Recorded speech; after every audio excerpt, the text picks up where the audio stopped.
Welcome back to Dixie Alley Weather Center. My name is Caleb Crick. Today is Thursday, October 23rd, 2025, and I've got a lot of updates for you today. But first, let's take a look at something that happened this past weekend, where as we had this big storm system move through, we had a couple of tornadoes throughout parts of the Dixie Alley. This one isn't included in our viewing area, but I thought we'd talk about this one as well.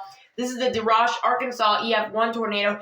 Did not last very long, but there were reports of train spotters seeing a tornado, and there was reported damage with this as well. We did get some EF1 type damage just south of the town of DeRoche. This is near Hot Springs, Arkansas. And then we also had another tornado touch down just outside of Yazoo City, Mississippi. You may have heard of Yazoo City as being famous for an EF4 tornado that went through that area in 2010. But we had another tornado touchdown confirmed by debris signature on radar just south of Yazoo City, Mississippi. This was also rated in EF1, and you can see down here, this is where it is on your map. I was watching the radar when this tornado warning popped up, and then I saw the debris signature pop up. So we definitely had some debris lofted, definitely some damage with this system as we had multiple frames with that debris signature remaining.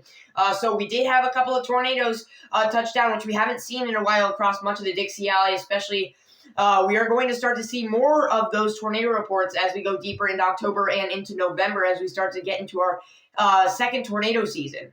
And as we go deeper and deeper into our second severe weather season, it becomes increasingly important that we get the word out to more people in times of big severe weather events. And that's why I thank you so much to all who have subscribed to the channel so that you don't miss an update on when I post videos on potential severe weather events as we go forward. Not saying there's any in the near future or that I'm seeing that are increasingly important at the moment, but we will definitely see some big severe weather events as we go throughout the rest of this year. And that's why I thank you for subscribing. Look at this. We already have gained 6 new subscribers over the past week. And once again, that is, I thank you so much for everybody who has supported this channel so far. Once again, my subscribers are your subscribers. My weather community is your weather community. We're doing this together, and I thank you so much for continuing to tune in for daily videos like this one. Our goal is to be at 100 subscribers by Sunday. Once again, I did not expect to be here already, but once again, I do see good things in the future for this channel, and I thank you so much to all who have put their trust in me for your daily weather forecasts and stuff like that. All right, now with that out of the way, let's take a look at what's going on with the weather right now, and let's really quickly take a look at the tropics, which is the main focus of our attention right now. Before it was on the severe weather, and I did talk about this potentially developing system, and now it has developed. This is Tropical Storm Melissa down here in the Caribbean, the first tropical storm or hurricane to develop in the Caribbean this hurricane season. So you can tell this has a lot of very, very warm water to work with, and we do expect this to potentially become a very, very strong hurricane. Now, where it goes is very uncertain. This is one of the hardest systems I've ever seen being tracked because this is so slow. There's nothing really pulling this system right now. It's just kind of drifting out there. But we will eventually see some of these fronts that are moving off the United States right now with our very active weather pattern going on that will try to pull it a little bit. Right now, we do have one that is currently moving pretty quickly to the east right now that is kind of pulling this to the north for the time being. But eventually, this is going to let go of that system and eventually start to move once again off to the west. And then eventually, we do expect after that happens, this to really, really strengthen and potentially even become a major hurricane. Some people are talking about Category 3, Category 4, possibly even Category 5 status, which is all possible at this moment because of, how conducive these waters are for development. And that will cause some very significant problems, mainly with the flooding already starting right now in parts of southern Haiti and parts of Jamaica as we go through the next few days, looking like Jamaica being the main target point for this system. If it follows this track, once again, anywhere in this big circle here, it just goes to show you how uncertain the system is right now. It could go. And now, once again, I'm not expecting this to move up towards the United States and make landfall in the United States, which isn't, out of the question at this moment. But it's very unlikely that this moves up towards the United States. I just want to take a look at this because of, how close this is, even though it's not going to be moving in, but how significant how significant the impacts could be with this system for some of these islands down here in the Caribbean, as we have really not had any system impact these areas this season. So just a big big area to watch over the next few days, over the next couple of weeks, mind you. Now, no matter where this system goes, it is going to be impacting someone somewhere because of just how much how much land is in this area. This is one of the most, once a system moves into the Caribbean, the only ways out are places where it will impact land. So the only way for this system to get out is for it to cross over some landmass.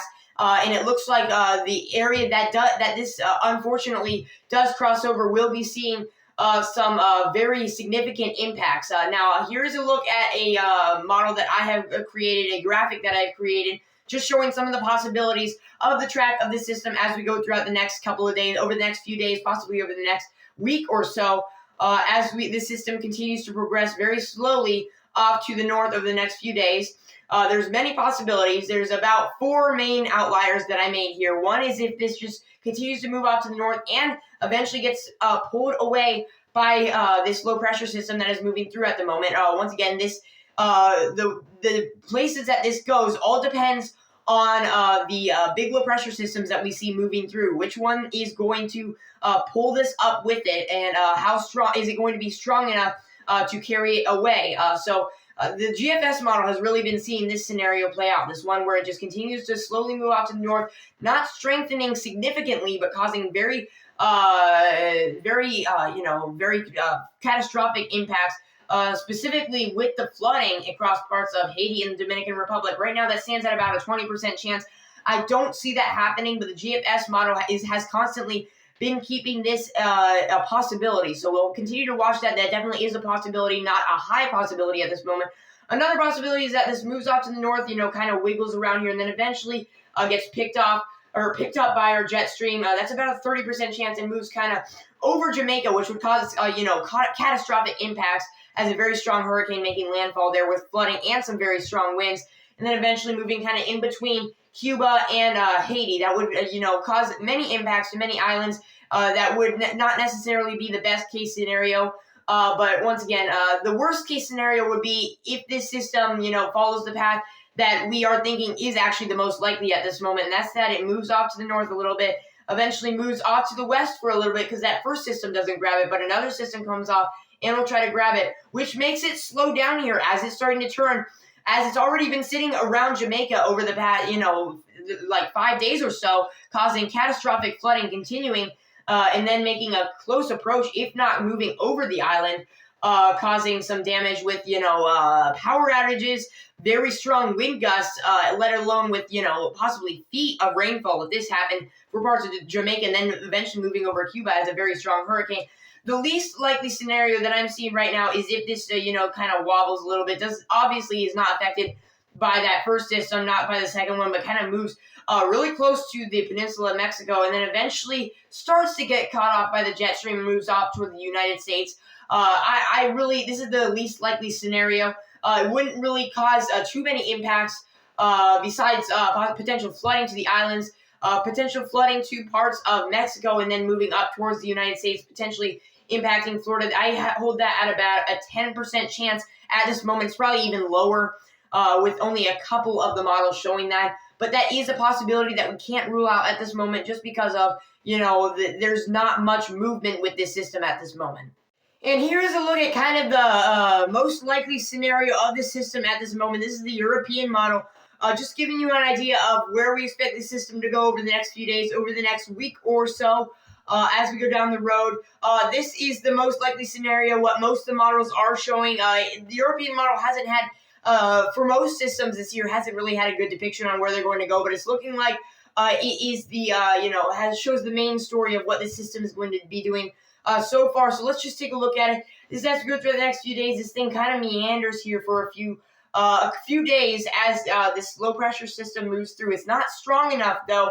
As strong as we were originally depicting, not strong enough to pull the system away, potentially, and then it eventually allows for this system to get its act together and intensify further as it continues to move off to the west, potentially into a major hurricane.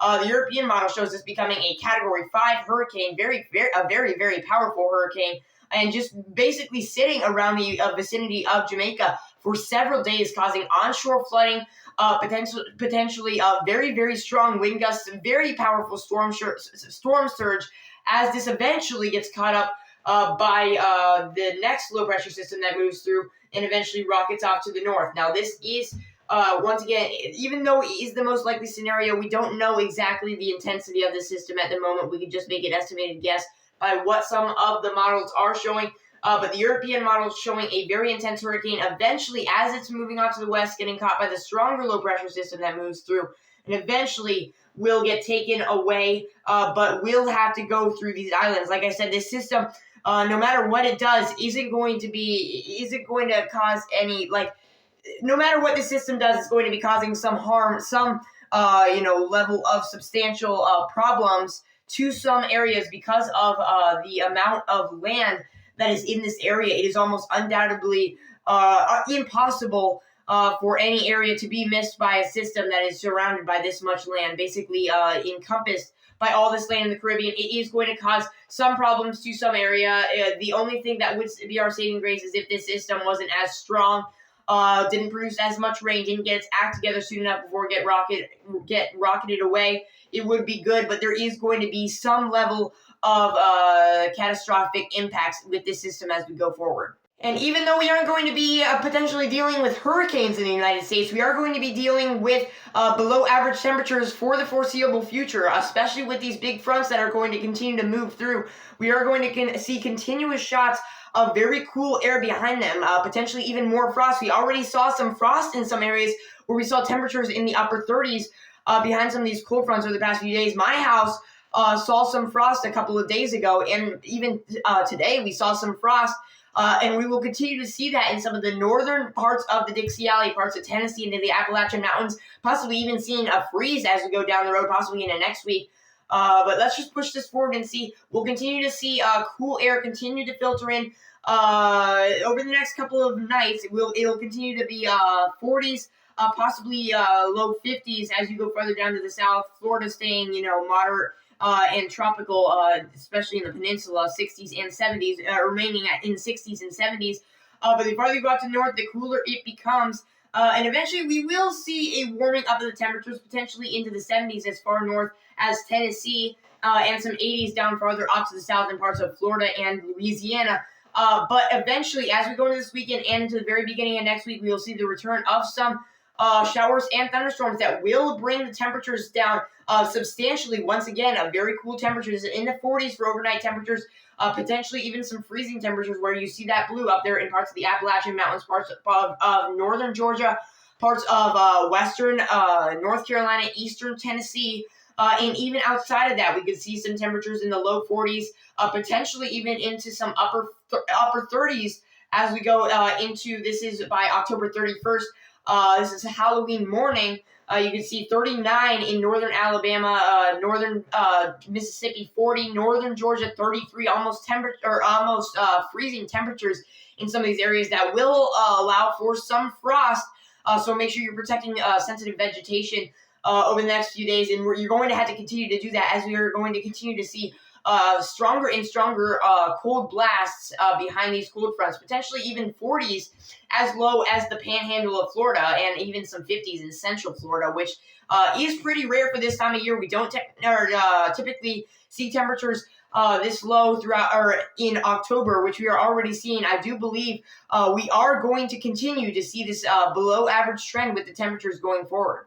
And with these shots of colder weather will come some more strong to severe thunderstorms throughout parts of the Dixie Alley. This is the Day 3 severe weather outlook from the Storm Prediction Center, already painting a marginal risk of severe weather for parts of central and southern Texas and parts of western Louisiana as we go into the day on Saturday. We do expect some scattered strong to severe storms along the line that will move through. I'm not expecting this to be a very organized line of thunderstorms just because it's going to be setting up too far to the south, not enough destabilization ahead of this, but we could definitely see some strong to severe thunderstorms. Wouldn't even be surprised if we saw a slight risk in here in a future outlook for the risk for some damaging winds, large hail, and potentially a tornado or two as we go into the near future, into Saturday, into this weekend, and then eventually we'll see that risk move off to the west on Sunday to parts of the central Dixie Alley. I'm not expecting any, big severe threat. We could definitely see the risk for some isolated damaging winds, isolated hail.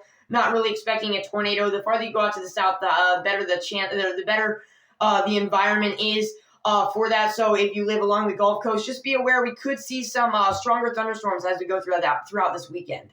And once again, that is all the weather info I've got for you today. Thank you so much for tuning into today's video and supporting the channel. If you enjoyed the video, make sure you click the like button and subscribe for more video updates like this one. We are quickly approaching 100 subscribers. Thank you to all who have subscribed over the past few days, and also to those who have been supporting me for quite a while as this weather community continues to grow. Here is a look at Tropical Storm Melissa. This is not a very organized system at the moment, but it is in a very favorable environment, and it will continue to become more favorable as we go into the weekend, as this potentially causes some problems to the islands and strengthens into a major hurricane. Once again, thank you so much for tuning into today's video, and I will see you in the next one.